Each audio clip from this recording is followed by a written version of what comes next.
When Cam and I were separating, it was like, what do we tell the kids? I'm a big believer in speaking the truth to them. We were determined that this is the truth. We've got each other's back. Cam and I were never going to speak ill of each other. We promised that to each other. And the kids are the priority. I have this feeling, whether it's true or not, I'll never know, is that if I was with a woman in my 20s, I probably wouldn't have been with a man. I remember the first time I met you, but I don't know if you remember the first time. I mean, I remember many times of, meeting you over and over again, but not, I don't know if I know the first time. Oh, well, I remember the first time clearly because we were shooting season 1 of Idol, 2003, at the old studios at Global in North Ryde. Mm-hmm. And sometimes we'd do stuff from the other side of the studio back to a ped cam. So the font on the teleprompter had to be quite big. I mean, we were in our 20s, so we don't have the eyes I have now. But even then, when you're 20 meters away from a prompter, you need the font to be big. And I remember they had to hyphenate your surname because it wouldn't fit across. So then did you say Bassingthwaighte? I don't know. I don't think I think it was after the N or something, because I remember going, hang on. Who is this? Hang on, wait, what? All right. Because back then, I wasn't particularly familiar with actors on Neighbours. I just knew character names, right? Yeah. Like, what? Who? What? And then, sure enough, oh, there you are. There you are. Hello. Yeah. So that's the first That's time. so fascinating. That's the first time I recall. In such a long time ago. Meeting God, we've done a lot, haven't we? In the middle of that. Well, I'm grateful to, yeah. And that's nice. Like I was saying yesterday, it is a gift to do what you love. And like again, being 50 and like going, I can't believe I'm still working. Like it's great. It's so exciting to know that I'm still doing things that I love. That's a blessing. At the time you first started this though, did you probably imagine that this would be this way? But in your book, you wrote... I don't know if I did think that. You were sick. Well, you wanted to do it. I wanted to do it, but I thought at 30 you'd be like done and done. I thought right. 30, there you go. It's nearly over. You were told at 16, and I guess this is a bit of the time, because I was certainly told this when I was auditioning for drama schools and stuff like that. Mm-hmm. At 16, you're told, you're never going to make it. Well, you know my story. Yeah, I was told I'm too old at 16. Yeah, that was bizarre. And that oh no, I'm not going to, your own agent who was repping you, says, I'm not going to put you forward for Chicago, you're not a great dancer.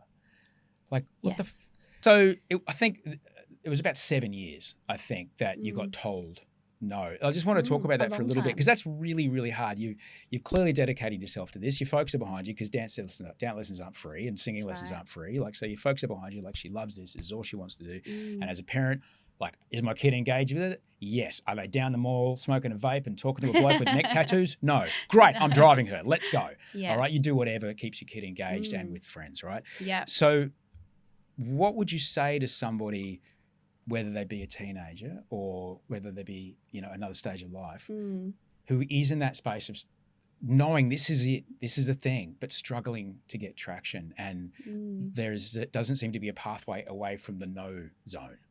Or you don't even get told anything. Yeah, it's right. like no, or it's you just never hear back. And so it's really hard to get your mental health in a state of that you still feel like you like yourself, you're okay at what you do and stuff like that. I mean, what I would say is, for me, you're going to get no's. You're going to get no response. You don't know this at that age, and you don't have that insight, then it just hurts. You feel not talented. You feel not pretty enough, not tall, like all the things. When I loved the role and it wasn't just about getting a job, that's when it changed for me. Like, that's when I went, oh yeah. So normally I would rock up any audition. I say it in the book, don't rain on my parade. That was my go-to. Barbara Streisand, didn't matter what show I was auditioning for. Like, if I was on that panel, I would be laughing at me as well. What was I thinking? Just had no context of what to do, but I hadn't had that experience. So I just kept showing up time and time again and either getting no or nothing. It wasn't until Rent came around when I was like, oh my God, I really love this. And then I found myself I immersed myself in everything to do with it. Who's the Right. producer? Who's the director? Why did they get cast? I bought the book, I bought the album, and I just, and I loved it so much that there was a passion there that I hadn't had before I just wanted a job. And that's what I would say is like, do you really want a job, or do you love what you do? Like what is it? Because I think it's much harder to get the role or the whatever if you just want a job. I think there's a vacancy. Well, there certainly was for me. There was no connection, so I think it is hard when you are just trying to get a job. Yeah. And we all still do it now. We know that. Sometimes you just need a job. Sometimes you just need the job. Whenever people reach out to me, it's ever since I've had a public email address, whenever people reach out to me, so what should I do? I say, great, this, tell me, answer this question and tell me your plan from here. All right. And if I got 100 of those emails, the 2 people, well, it's probably about 6 people, for 2 people for each 100 that wrote back, those people are still working.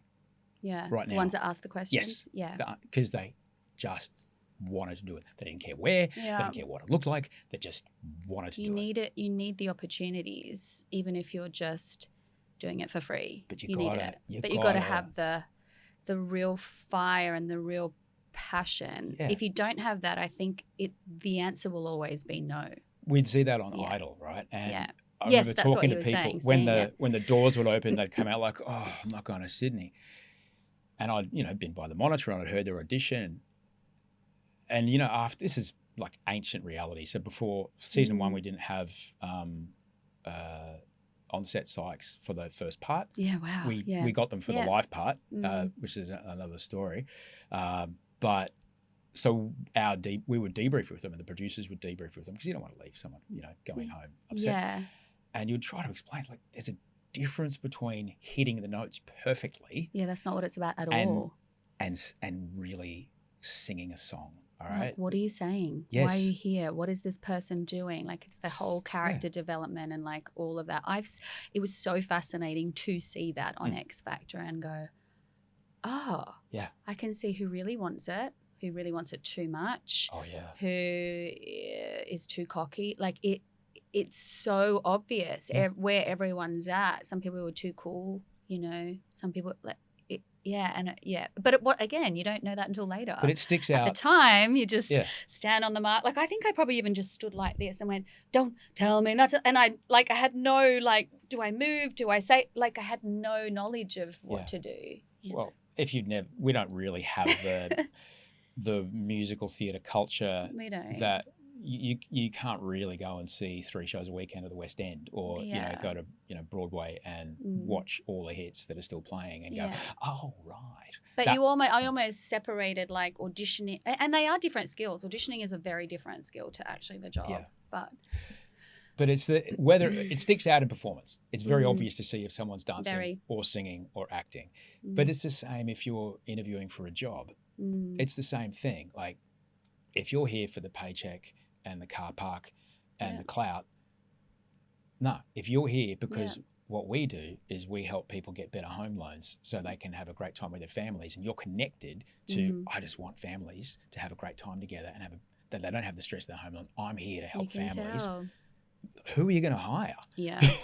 Well, we had this amazing, I've just been doing this film, and the director said that she teaches directing and she had 100 students or whatever, and she offered everyone if they wanted to come on set and like learn, like I was like, wow. And she said 3 people put their hand up. I'm like, that's same ratio. Fascinating. Yeah, same ratio. And they just worked their butts off. But I went, wow, to have that at 20 or 17 or whatever, to go, oh my God, that's a DOP and that's a grit and that's I get it. I will take 3 buses at 2 a.m. to get here. Yeah. And that's who are you going to hire? The person who's you're going to hire the person into it. But when you said you weren't getting feedback, but you connected with your agent Mark Byrne, and you just, I'm not going to say, you were kind of relentless until he saw this is what I'm going to be, and I need you to see that I'm going to get there. Yeah. When you were in that phase working with Mark, were you able to start to tell a difference between like a no that means you need a bit more of this or a bit more of that, or a no that just means you're the right person, but this is the wrong role? I don't know if I started to get the grasp on that until much later. It was still, debilitating is not the right word, but it was still hard. Like if it was a no or you didn't hear anything, I could spiral very easily of, I'm really shit at this. Like I shouldn't be doing this. Like the negative chatter was loud, you know. And there were times when I was with Mark that I was like, I can't do this anymore because I'm not, especially actually, funnily enough, when I was doing X Factor as a judge, because Twitter was a huge thing at the time. And I'm always late to the party with anything like that. So I'm like, no, I'll tweet. Yay. And so I started and I just had the most horrific things said to me. Can't believe that shit. No, but I was, and I was, well, how old would I have been? 30 something. Yeah. You would think that, you know, I'm mature enough and old enough to kind of handle it. Got me so bad that I almost didn't do the next season because I couldn't. I was like, people don't like me, but I'm a nice person. It was so strange. And Mark said, not everyone's going to like you, but the people that do, they're the people. And I'm like, oh yeah. And so now as a, you know, a full adult is I do know that it's not everyone, I won't be everyone's cup of tea, and that has to be okay, even though it's still weird when you feel like you're a nice person. Charlie Clausen, I made a parenting podcast with him for ages. Charlie would say the real skill of an actor, and he was on Blue Heelers and Home and Away and all this kind of stuff. Charlie was in one of my video clips. Oh, great. Charlie's wonderful. Charlie would say the real skill of an actor isn't doing the thing on set. The thing you spend most of your time doing is getting told no and you know, just protecting your sense of self and your ability. Yeah. That is what you spend most of your time doing. The actual time on set and action, that's this big. I know, it's so small. And then you somehow you have the courage or the whatever, the determination to do it again. In those times when the phone's not ringing, because you need permission, basically. You need permission to do your job. Yeah. Right? When you're an actor or a performer or a singer, you kind of need permission to do your job. And that is the permission of either a record company or a television or a film producer or whatever, until such time as you're Warren Beatty and you can make it yourself. But when you're in that time when the phone's not ringing, in that casting purgatory that you spoke about, how do you keep the boat afloat? What things do you do to stay sharp and to stay ready for the next one? For me, the thing that I've learned in the last 10 years, again, later, like I didn't know this at 20, I didn't know this at 30.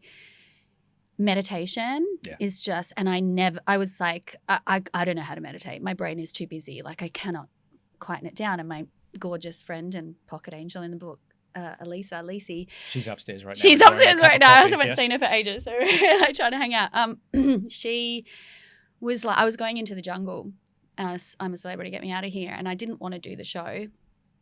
They offered me the show and I was like, oh my God, is that me? Am I a celebrity now? Like, what do you mean? I'm not an artist. It hurt my brain. I was just like, this doesn't feel good.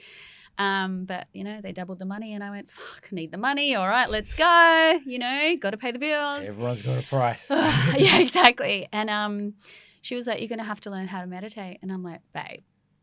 That's not going to happen. Like, you know, and she goes, no, we're going to, and she just drilled in me. There was I can't remember the app now, but there was an app and I would do it like daily. And like my brain was just so busy every time I was like, it's not going to work. But like I stuck with it it probably took like 6 months for it to really go, oh, I can do this anywhere, anyhow.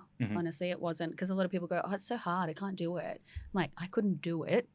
And sometimes now my brain's still busy and I float off, but it's about taking that 10 minutes, that 20 minutes, that half an hour, whatever. So that has been a game changer for me in every way, just to ground myself to be ready for the next thing. I'm not one to, I mean, I probably should, because I do like acting and singing. I do all different things. I'm not like, okay, I'm going to sing every day or I'm going to work on scripts every day. I'm just, I was about to say, what was about to come out was I'm just surviving.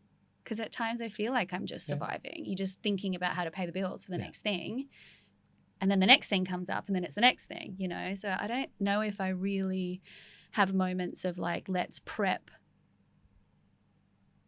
in this downtime. I try and be in the moment. Meditation has been a game changer, and being physical, like exercising for me, has been a game changer as well, just to feel mentally Yeah. ready for the no's. Like Yeah. you said, it's just the we're sorry, but not now, or silence. I think the thing that I got wrong about meditating was that I believed wrongly that, it's meditating is no thoughts running through my mind. Yeah, I know. I thought that too. And that's Silence. not it. That's not it. It's like,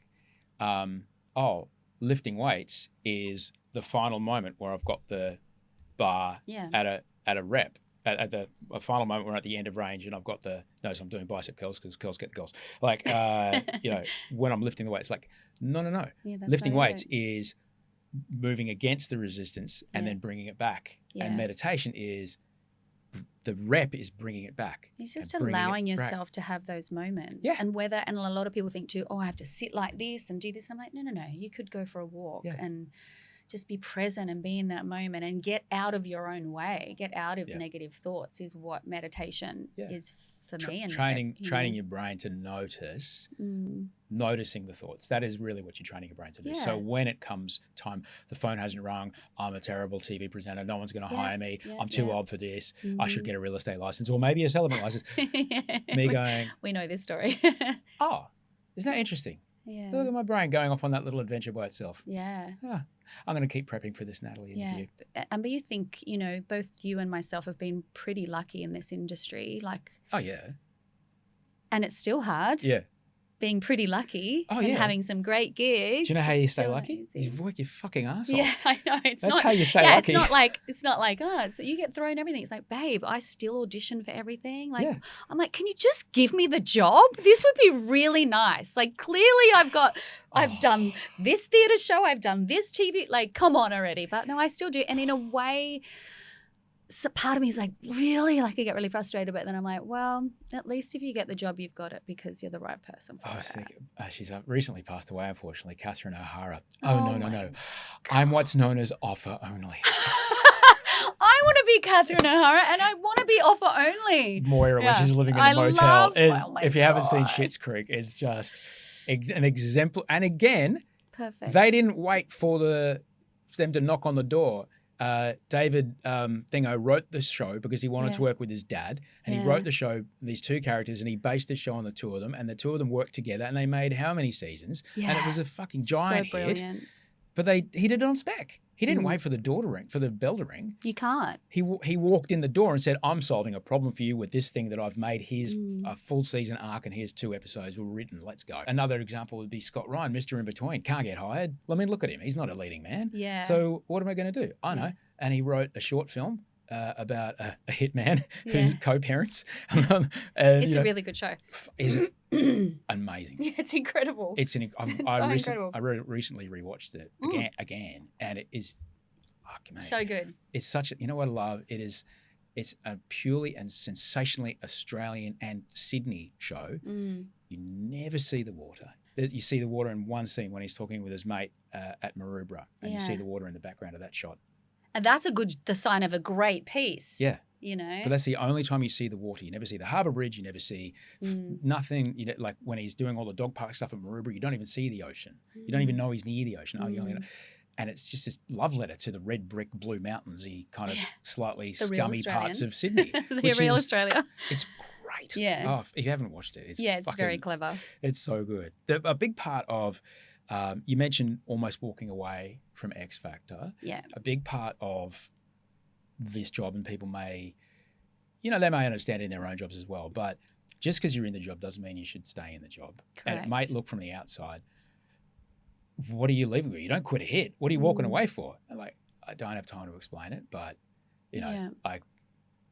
when I left Breakfast Radio the second time, I'm like, I got twice the time but half the money, but I couldn't.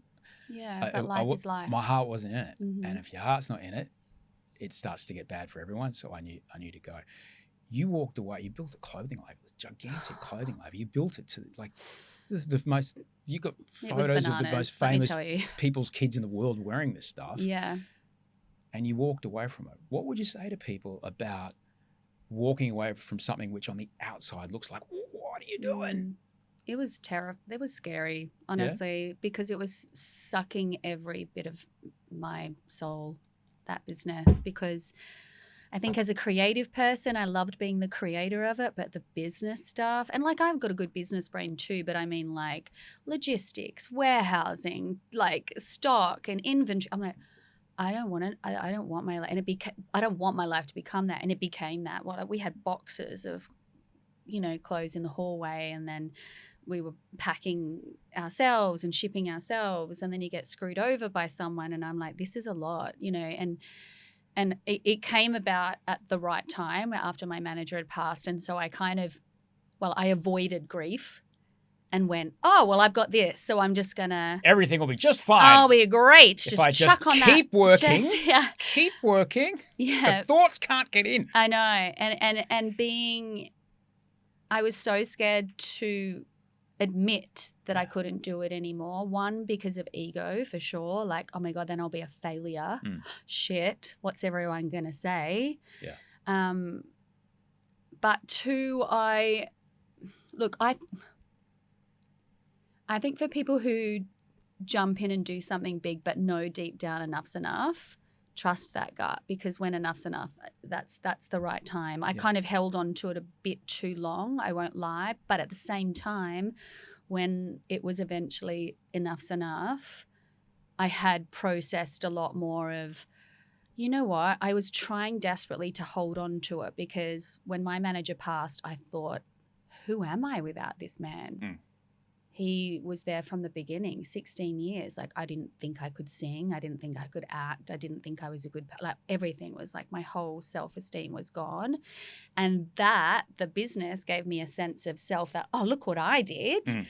And, getting all those huge celebrities in the, it felt big, but it just took so much. It was soul destroying.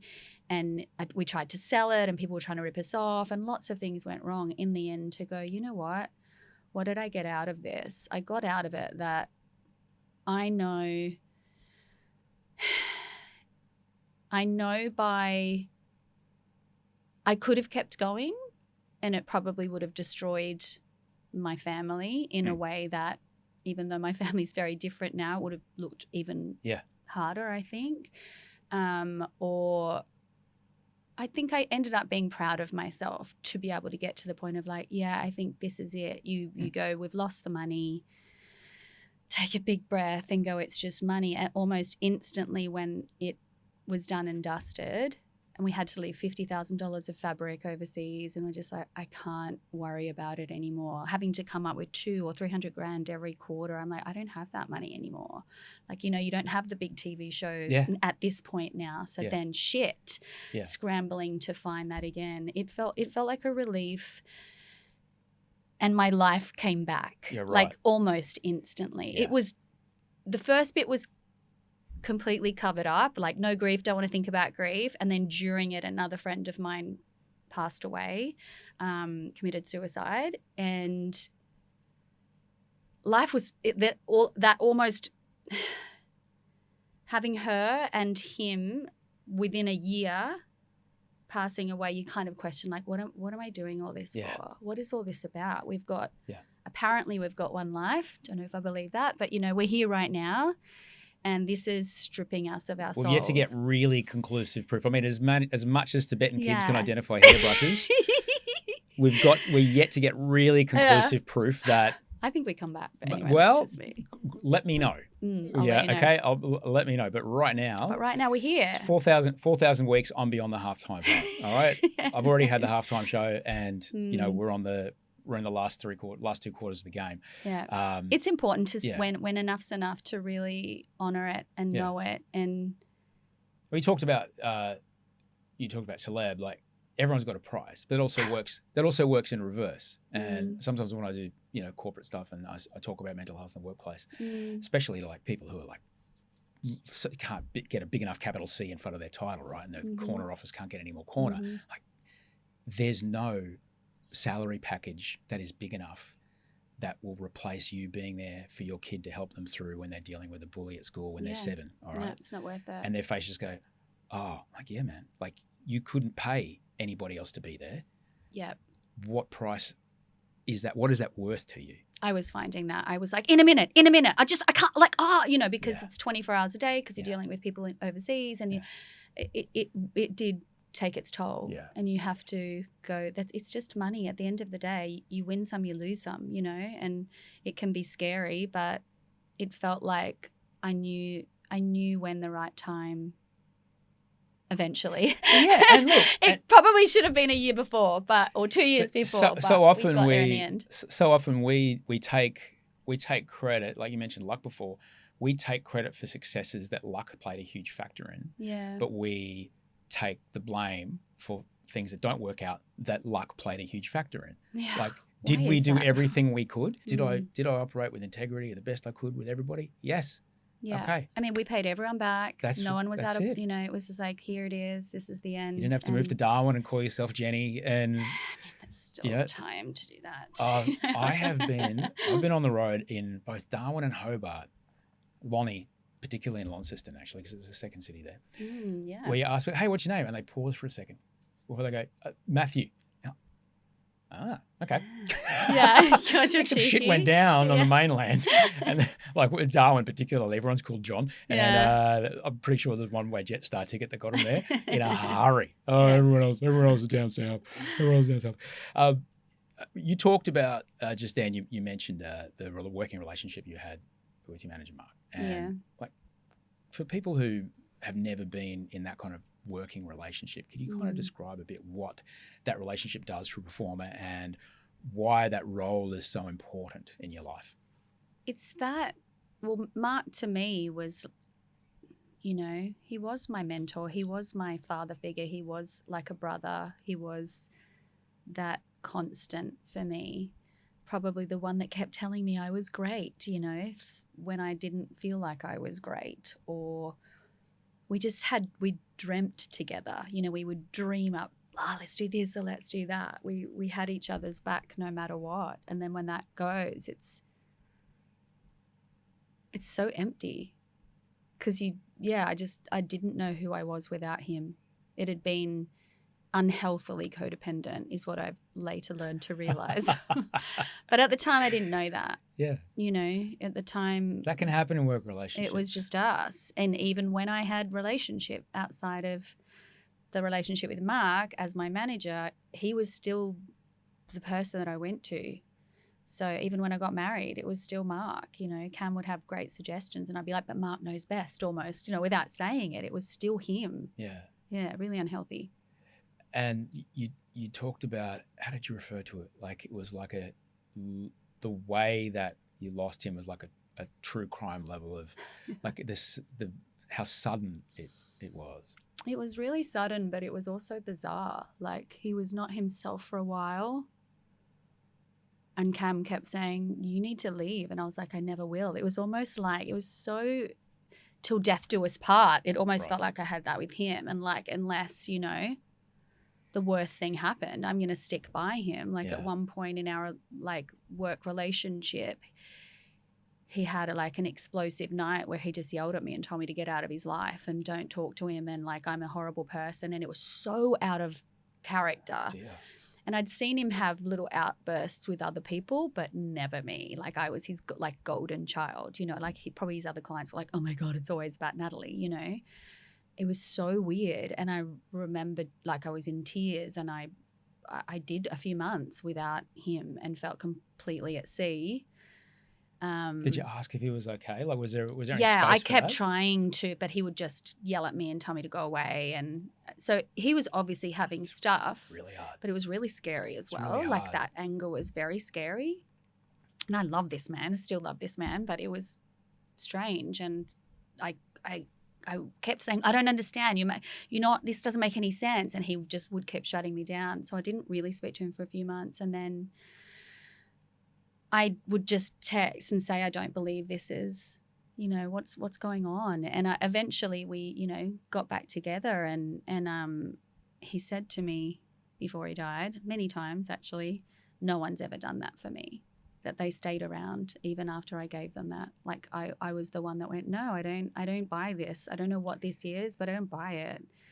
And then from that moment on, we were, thick as thieves again. But I stopped using my voice because I didn't want to be yelled at like that. It's a lot when, so firstly, to be able to see that anger as a defense mechanism and not directed at you because you knew him enough to see, hang on, wait, what? This is not. No, that's not you. There's something else happening here. Yeah. And to have the empathy and love and compassion to see it as a symptom that's happening to a person you care about. Yeah. It's not because that person's a shit person. Like, no. Like, well, are there any they probably are shit people. I just, we're here because of lots of things in our lives, our upbringing, the people we associate with. It's not one thing. Yeah. So I do have empathy for everyone, to be honest. But the distance is important. Sometimes the most loving thing you can do for someone is to create a distance and still, particularly when it comes to addiction and stuff like that, loving disconnection they talk about in the 12-step femme people that I may or may not know. Like to be like lovingly disconnected is I love this kid so much, but I'm just not going to lend him $100. It was really hard. Right, to be distant. It is so difficult but that's how the cycle repeats. That's right. Because you're enabling it then. And I'm here for you when you're ready. Yeah. I'm here for you. And then, I don't know, you just have to have that little window when they are open enough to go. We never really spoke about it, is the truth. We never did a deep dive because after the yelling thing, which was a few years before he passed away, I didn't question anything. I didn't speak up. And that was detriment to me as a human, not just in the workplace. But if you're not aware of the cycle, you don't know that that's a part of it.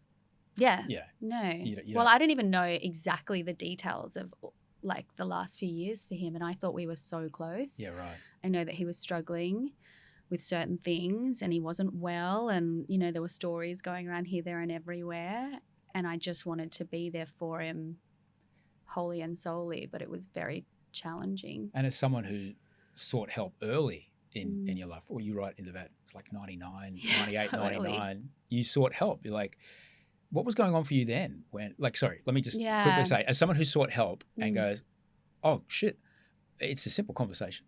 And, sometimes there's meds involved, but things can be way better. Just, here it is, man. Here's the road. I've pissed a lot of people off by simply going, just do that thing. Yeah. It worked for me. Just go there. Because nobody likes to be told. I've since changed my approach. What was going on for you? 98, 99, I can't do my sums very well. Your early 20s? Early 20s, when I went to see a therapist for the first time, I was struggling. I was at breaking point. I didn't know what was going on with me. I was I'd lost a lot of weight. I didn't really feel like I had any friends. In the workplace, I didn't think I was talented because in the workplace it was there was a rumor that I only got the job because I was sleeping with the director, and that hurt because it wasn't true. Well, let me just, look. I'm sure we've all had though. Everyone always thinks that when they don't get the job. I once wrote this thing called 101 Rules of Show Business. I got the first 30 out the door as a podcast and went, hang on, this is a book. And so I stopped. But one of them was, never forget you can only ever sleep your way to the middle. Yeah, okay, right? Yeah. Because I can guarantee you, there is too much money riding on your lead being a bankable, repeatable performer. Of course, you have to be no. Yeah, I know. And time again, it feels like you have to prove even just without that story. Yeah. But it's really unfair that people would say that. How that role came about, though, is they did auditions in Australia like normal, like the agent sends the people and whatever, and no one got the job. No one got to play Sandy, And we're talking about Grease the Arena Spectacular. And then Mark's like, they're going to do an open search. Do you want to go? And I'm like, okay. Basically I was born singing Grease, as most people of my ilk were. And so I went along. And I got it from that. And I think that's what pissed a lot of, not everyone, I had some beautiful cast members, but there were a few girls that were really angry that I got that role. So they went through that process, but they didn't get it. You're in the chorus. They were in the chorus. Or understudy or something like correct. That. Which is it's classic. But it really affected me in such a big way that I didn't feel talented. I didn't feel good enough daily. And it's that Twitter thing, but in real life. Yeah, exactly. I would sit in the park and just colour in with my friend Eden, and just like I was so out of my body at that time in my life that I had to leave the show for a bit to understand what was going on. And I was at my mum's, and like I hardly spoke, and I'm a chatterbox, so I was just like very quiet. I didn't really eat much. I was having like 6 showers a day, just kind of rocking back and forth. And I tried crystals, and I'm like, what is wrong with me? Like, I don't know. Yeah. It ended up in crystals aren't going to help you. Yeah. Come on, they helped me a bit, and they still do. I'm a believer in them. Yeah, okay. Sure. Come on, it's the Earth's crust. Yeah. If it's a thing, if it's a mindfulness thing that gets you out of your head for a second, you're sure. up for that? I can do that? Great. Yeah, I can meet you there. Yeah, great. I can meet you there. So I just tried all the things. There's not some sort of magical energy wave that radiates out of it. But, so you're at your mum's, and which is wonderful. You could be there. It's true, yeah. At what point did the idea of getting help show up? I don't really remember is the truth, but it was just I didn't have a choice. Like I couldn't get out of the house / out of the shower / out of the bed. It was that or nothing. Those like my dad would come and be like, what's wrong with you? And I'm like, I don't know. And I had no idea why I was like that. Yeah. Like clearly I was a bit unhappy at work. Like I did feel bullied. But none of it wasn't like it's this reason. It's just I wasn't good anymore. Yeah. And obviously it's past stuff, and I talk about that in the book too, that led to that as well, of just not liking myself as a person. And so when you sit in front of a therapist and I don't know if it was in the first session or the third, but when they start to explain to you, people who are in your situation, they have 6 hours a day rocking back and forth, they can't get out of bed, they don't talk much. What does it feel like to have your experience validated and given a name?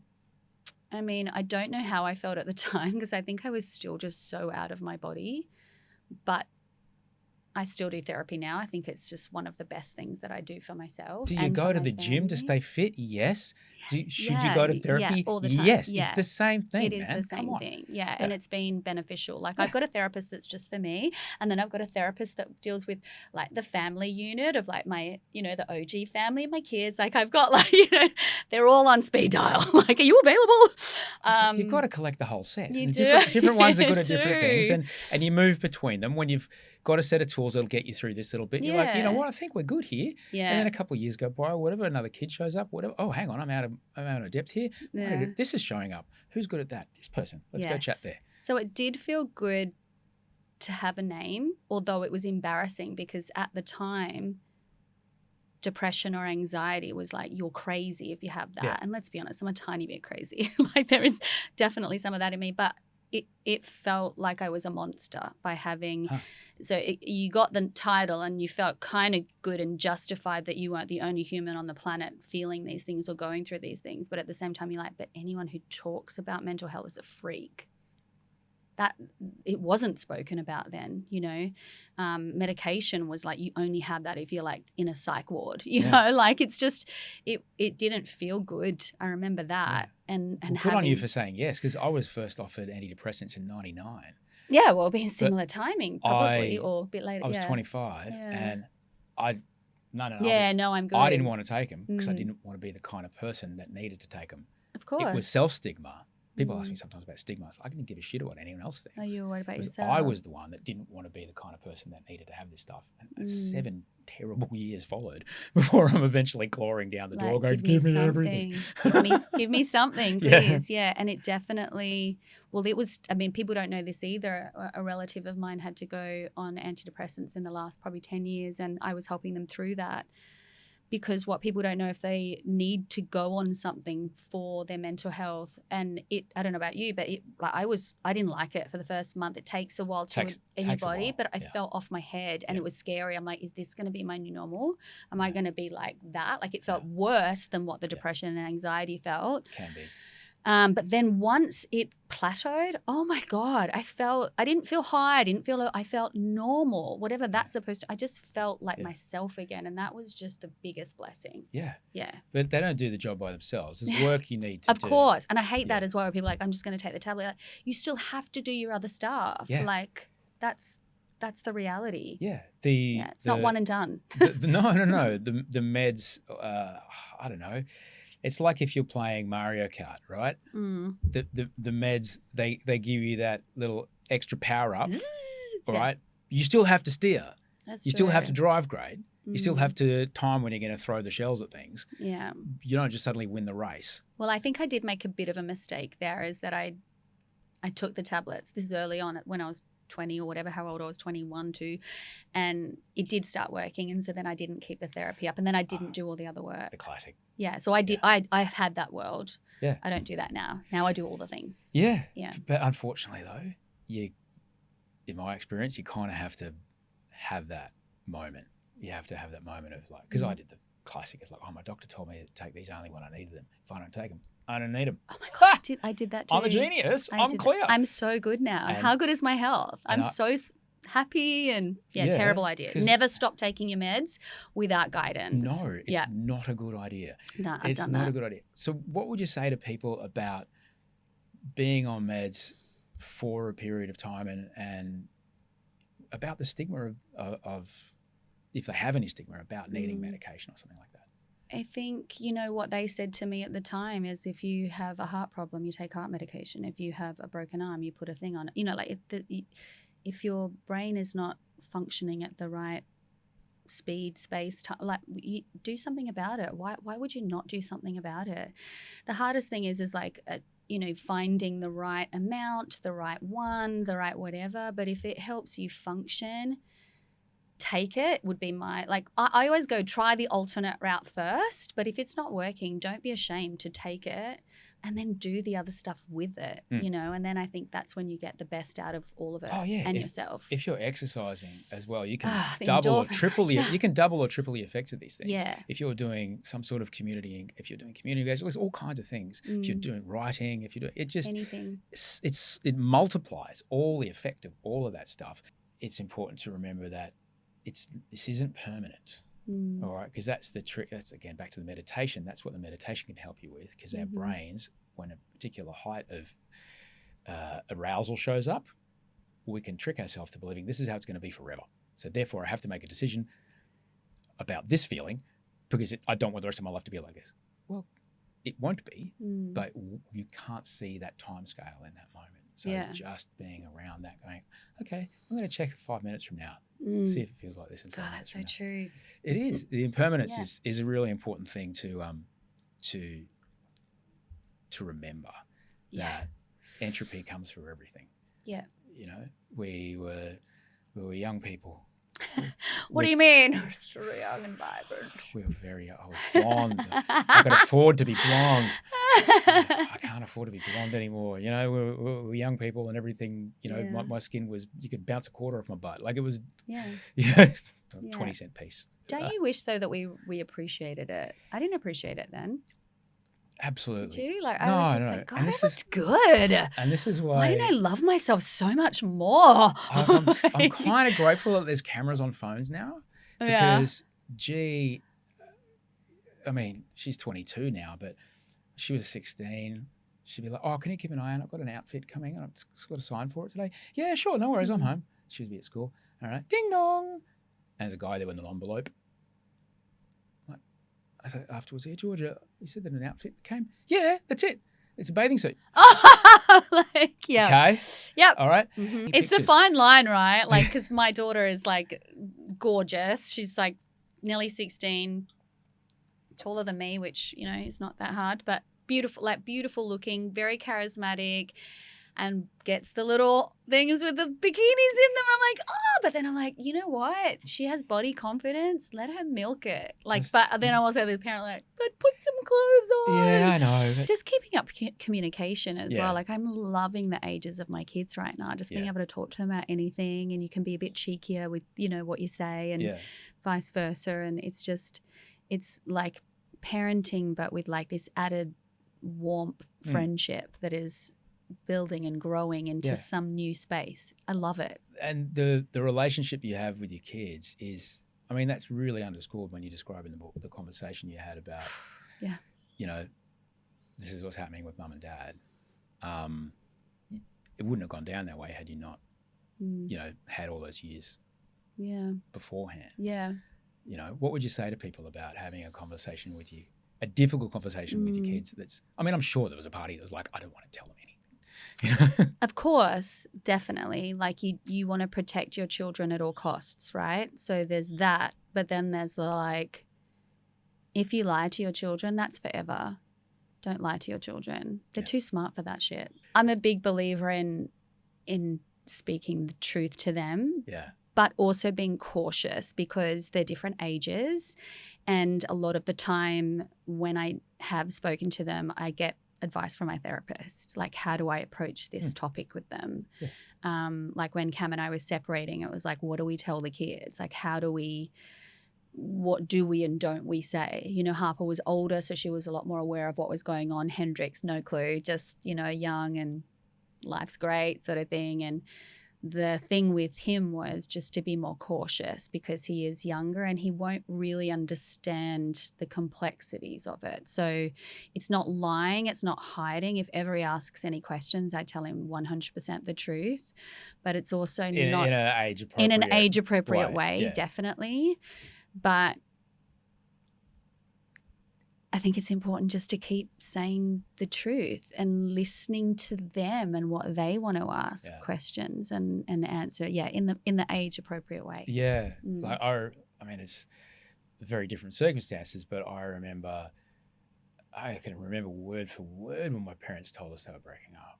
Yeah, I can too. I was 11, you know, and I just burst into tears. There was a song playing on the radio. Later on, when I worked in radio, I had to play that fucking song. Oh gosh! Stop! It was the worst. But you know, they hit me with it. They hit us with the classics, like "We Both Love You Very Much." Yeah. And at 11, we're still a family. Yeah. You've got the taglines, which it wasn't just even though they are light lines, you say. Yeah. We were determined that this is the truth. We've got each other's back. Cam and I were never going to speak ill of each other. We promised that to each other. And the kids are the priority. None of those are lies. They're all the truth. Yeah. And they need, at that age, they need to feel safe. Yeah. At this age, they need to feel safe. But in particular, when they're younger, they just need to know, oh, you're okay, we're okay. Oh, okay. You know, it's kind of that simple as well. I was trying to figure out how you said it because in the book you write it a few times. Oh. Yeah. Oh, okay. That's kind of how it was. Yeah. Because he got in the car and I said to him, so the therapist said about my new relationship was like, you don't say you're in a new relationship for a bit. You say a friend and you say their name so that they start getting familiar with a name. And so that was happening. And then, we were in the car and I just told my son, I went into the cabin with Pip. We had a great time. And he goes, why can't I go? You know, like that. I want to go. And I said, oh, would you like to go? And at this stage, they hadn't met Pip yet. They'd heard of. And I go, oh, okay. And he goes, yeah, can I bring a friend? Can I bring my mate? And I go, Louis? And I go, yeah, of course. I said, actually, there's bunks and there's a double bed. And he goes, oh, yeah. All right, well, you and me will sleep in the double bed and Pip and Louis can sleep in the bunks. And I'm like, okay. And then I said, do you know who Pip is to me? And he goes, what do you mean? I said, Pip's my girlfriend. And he said, oh, a friend who's a girl. And I was like, fuck, here goes Natalie. Here it is. And I went, no. And he goes, you're dating? And I went, yes. And he went, does Pip know? And I went, yes. And he goes, good young man. Ask about consent straight up. Good boy. job. And then he goes, does Dad know? And I go, yes. And he goes, do I call her my stepmom? And that was the first, bam, thing. My uncle, he's passed away now, but he always used to tell us, you only have to be brave for one breath. Wow. There's that's it. It's one sentence that will get to the kernel of what it is you need to tell someone. Wow, that's and it's really just cool. one breath, everything else you can deal with. Yeah, and then it's done. Yeah. But I'm sure that some of those breaths would have been you talking to yourself. It was all in to the weeks, myself. months before that. Yeah. For people who've never, people looking from the outside can't figure it out. I understand they're going to get that. Yeah. Sexuality's not a black or white thing. I've spoken about it before. Yeah. I've done some field research. All right. In the end, once I got the results back, I'm like, actually, no, that's not for me. Yeah. No. But I've got the proof here. A lot of kids these days, or young adults, that is how they roll these days. Because when we grew up, it was you get married and you were the man and you have children and you have a house and you have a business. And it wasn't like my parents were like that to me, but the world was like that. We osmose That's all we those saw. values from the culture we're in. Yeah. Yes. I'm like, I have this feeling, whether it's true or not, I'll never know, is that if I was with a woman in my 20s, I probably wouldn't have been with a man. Right. Is what I feel like. Wow. Well, sometimes people respond to all kinds of course, things. Have it all. You know, and that's and that can shift over time. Yeah. You know, and that's okay. Yeah. You know, like it's not okay to hurt people, and sometimes people get hurt when you're, you know, trying to be the best version or the truest or the realest. But that happens, and I think it's about intention, isn't it? Yeah. If you intend to hurt someone, that's not okay. But also it's like we evolve and change. Yeah. See, it's like, guys, come on. Like I was listening to this thing of Louis Theroux this morning, and he was like, you know, back in whatever, you know, the day, we died at 40 and 50. So marriage was like 20 years. Yeah. Now it's like 70 or 80. Like, it's a long time to be with one person. You know what I mean? Like you unless you, when you change, if you don't grow together, you don't grow together. Yeah. Like, but you can do it with, like, the aftermath of a breakup, for example. You can be angry and bitter and hate each other, or you can go, how great is what we had? Yeah. That's how I choose to do it, is go, it was amazing. And people go, oh, if you divorce, it's, you know, you're a failure. I don't subscribe to that. I'm like, actually, I thought we were winners because we co-parent really well at the time. Like, we, you know, great marriage, great life, all of that. But things were shifting and changing. And now we're great co-parents, and, you know, we have our problems and stuff, like any relationship, let alone separated relationship, but we're pretty darn great, and we work at it. We have to, for the kids, and we want to for each other. Like, I want to be there for him, and I know that he's there for me, and, you know, it doesn't mean we don't annoy each other sometimes. No, and I see this as well with Audrey and G's dad, right? Yeah. They broke up when G was very little, and they made a conscious decision to be like, okay, no matter what happened between us, okay, doesn't come into the picture. She deserves to have a dad in her life. Yeah. And, you know, and that's what they It takes a lot really for you, though, is like for everyone. It's not just one person. It's not just, oh, you good on you, or it's not just G, or it's not just Audrey or the dad. It's like everyone has to come together and make it work. Because it's not about the grown-ups. No. It's about the person who's got no choice in the matter. And we've all seen, the research is conclusive. We've all seen what happens to a kid where that is not the priority. Yeah. And nobody wants that to be, that's when their worlds will be so vulnerable. Shafted. So forever. Vulnerable. Yeah. And like we had George's 22nd back here the other day, and I'm there with her dad and his partner, and, you know, Audrey and Wolfie, and it was fucking rad. He's a great bloke. He's a great bloke. We did the same thing. Pip and I had 2 years ago, we had Christmas at our place, or my place at the time, and we invited Cam to come along. Well, it wasn't Christmas Day, it was a couple of days before, and we had friends come on, but they're all our mutual friends. And we were like, and he came, and the kids saw us all together, and we try and do things like that. That's important to them and to us, though, to say that just because you break up with someone, it doesn't mean you have to hate them, or you have to, like, you can still admire them, you can still love them and support them and nurture them through life situations, but you also still have to have little boundaries. But also celebrate what it is that you created. Celebrate what you made. Exactly. And what is there. And what will always be there. And I know, like, everyone will say this, but I'm so obsessed with my kids. I love them like everyone loves their kids. Like, it's just so much that I know that this was part of my life's trajectory. Like, I was supposed to meet Cam. We were supposed to have these kids. So just because I say, oh, if I was with a woman in 20, like, I know that this is how it was supposed to roll out in a way. For people who might be listening and either they're in their 20s or one of their kids is there, or, you know, what would you say to them about being aware of what's going on you know, what do I actually really want versus what I think I should be doing? You know, It's a tough one. How to navigate it? Yeah. Who knows? Yeah. Truth. I don't know the answer to that. It's just, I think what I realized is when it's the wrong thing, my body tells me. My throat closes over, my chest gets tight. And I didn't know signs like that, you know, existed in emotion. I didn't know that. And when it felt right, I could speak loudly if I wanted to. I wasn't shut down. I wasn't lesser than. I wasn't smaller than. I didn't make myself smaller. There's just this openness. Yeah, right. So I think it's listening to your body if I have any advice. Yeah. It's just like, what is your body telling you? And not just in a moment, not just like, you know, but like in a time. What is everything shouting at you? Yeah. You'll know. Yeah, our body tends to know, well, certainly with me, because of all sorts of various things going on between my ears, I often don't realise the situation's turned pear-shaped until way too late. Right. But there's a thing that I feel just about here pretty early on. That's so right. I've learned to be like, oh, if this thing shows up, that's my sign that how great is that? In 2 minutes from now, things are going to be bad. But how, like, I wish I knew that when I was 20. Yeah. You know, like, but I didn't.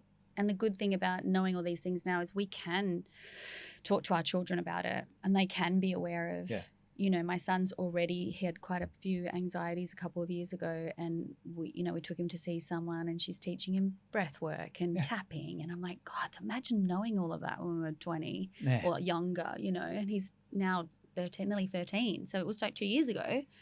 Yeah. You know, he's got his little toolkit. What do I need? Some affirmations, a little meditation at night. Like he's got it all going on. When people would ask me, it's like, what would you tell what would you want for your younger self? I just said, just down regulation. Can you calm yourself down? Yeah. Can you learn how to calm yourself down? That is, if you can do that or that's know what he's that learned. you need that, that's really half the battle. I agree. Understand that, hang on. I still have it sometimes now. Like I still spiral and like. But you know what to do. I do know what to do, but you know when you're in the spiral, it's hard. It's like my partner is like, baby, you're spiraling, and I'm like, no, and I pile on, and I'm like, this is wrong, and then this is wrong, and there's like 10 things, and they're like, no, it's just we're just right here, and it's that brain just having a little moment of explosion. But it's a gift having a child who has similar feelings. I'm sure he doesn't feel like that. He's like, thanks, Mom, thanks, Dad. But I can see it. I can see in him. Me and him, like it's just so there now, and the fact that I've been through it, I can look at him and go, I know you're going to be okay, but you're going to have to do these things for me right now. You know, that's just here it is. Big words to hear from Mum when things are bad. So I've written 2 books, running another one. It's hard. It's hard work. And a lot of this stuff, like, it's not a deposition, but some of it's a lot to put it out there. Yeah, it's scary. For the first time. Yeah. Who were you writing the book for?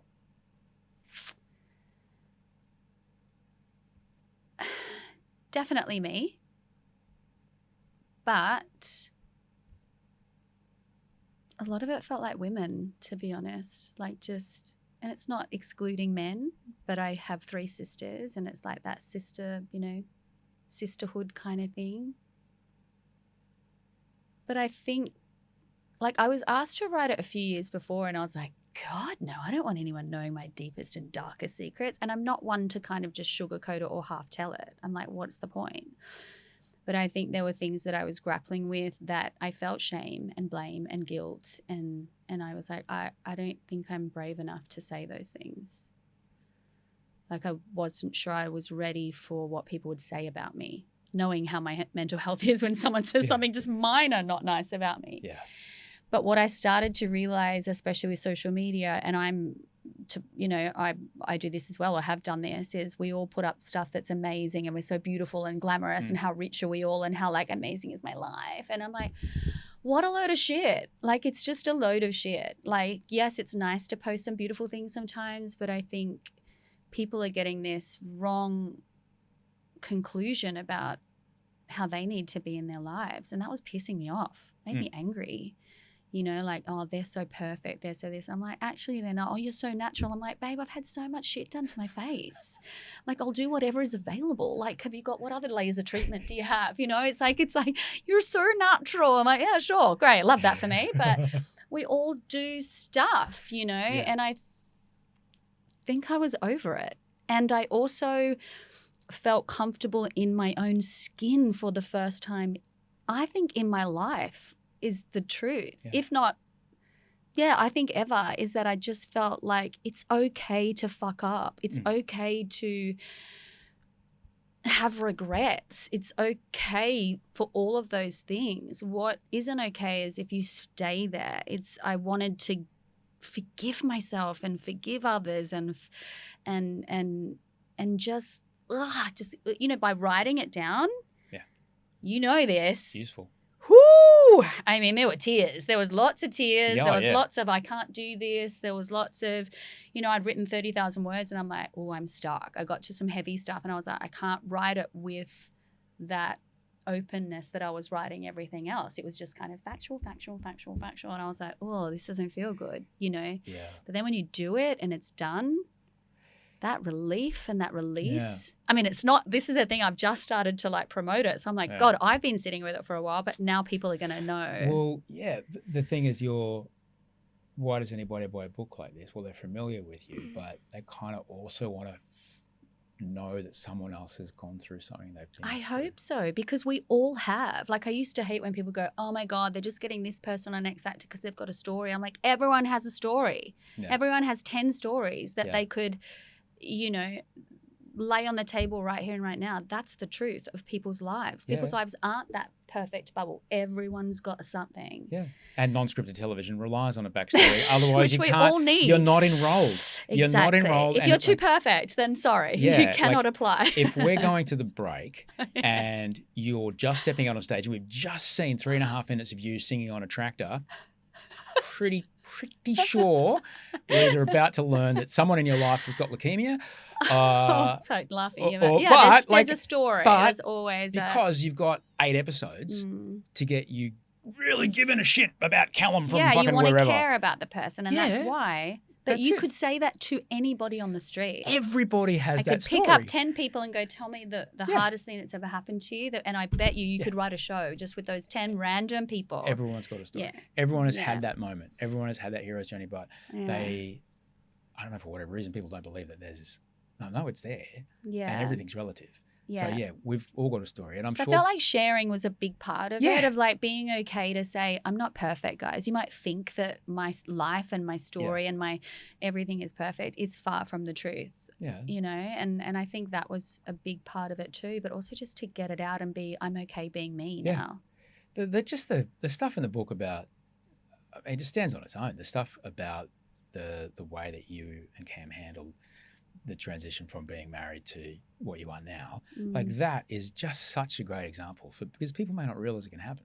I know. They may not realize that I'm going to stay here because I'm too afraid of what might happen. And a lot of it is logistics and like stuff. It has nothing to do with heart and soul, and like a lot of people don't want to leave a relationship because of stuff. Yeah. And I don't think that's good enough. You're going to need to read the book to find out more about what's good enough. Exactly.